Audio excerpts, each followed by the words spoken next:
Okay, so I'm going to be taking apart this balance board just to see what's inside it, because I'm curious about it. And I'm recording it because I didn't see any other videos when I was looking. So I'm taking out my batteries first. I'm going to take out all the screws.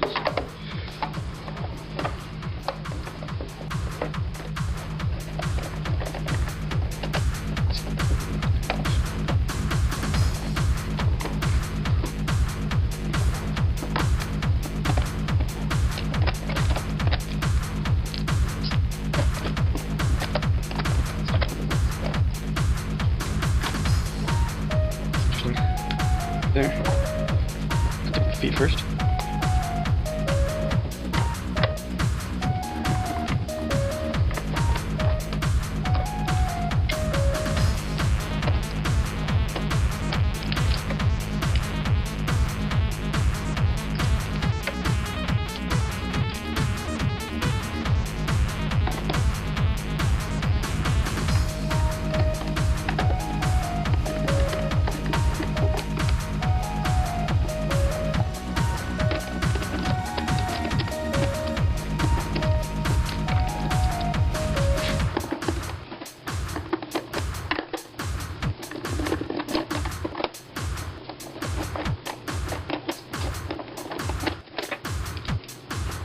Okay, so that's all the feet.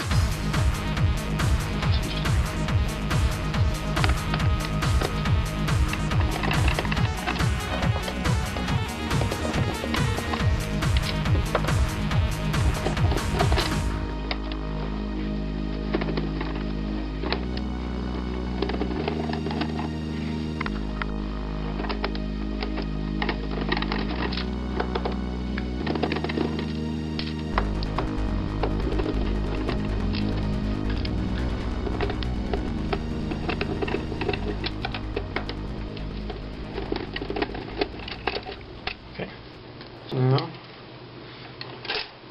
this off. Oh, that's interesting. So here, see, it has. Let's see. Let's take a closer look and see what we got. Okay, so I've taken it apart, getting a closer look now.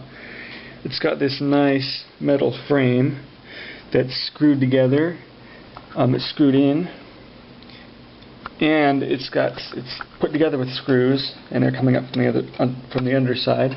It's all got thread lock. It's holding it together. That's this. You can kind of see a little bit of the orange stuff. You can see it better on these bigger ones. Have these sensors in the corner, and they're really interesting the way they work, I think. So you've got this foot, and you can see where it's been worn a little bit. The color has been worn onto this one. That's the foot in here, or this metal dome in here, puts pressure on this foot there, and it fits like that. Here's the actual sensor right there, and so the weight from the user is actually being directed directly over the sensor, and it's being but it's being torqued by this, because it's a lever. So it acts as two levers, and it loads the sensor, and that's how it reads the weight. I would have thought it would just be, compression, but I guess it's torsion or something like that. See, here's something interesting here.